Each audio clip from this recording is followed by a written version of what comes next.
If you are seeing the new plus option in Instagram chat and want to remove it, in this video will help you.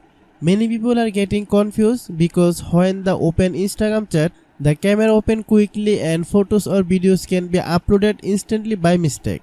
This happens because Instagram added new instant sharing feature inside chat, but don't worry, you can turn off it easily from Instagram settings. First, open your Instagram app and go to your profile. After that, tap on three lines menu at the top right corner. Then open notification settings and look for the instant option. Open it and turn it off.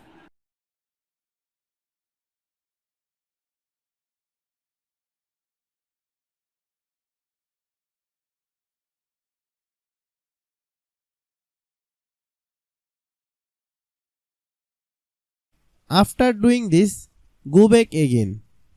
Scroll down and find content preference.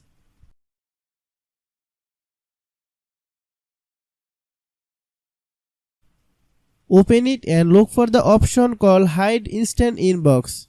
Turn this option on. Now go to back your chats and check again. The plus option should disappear from your Instagram chat screen. If you cannot find these settings, update your Instagram app from the Google Play Store because old version may not show this option. That's it. This is the easiest way to remove or hide Instagram chat plus option and stop instant upload. Hope you understand. I have a request. If you are new to channel, please subscribe and stay with us. Thanks for watching.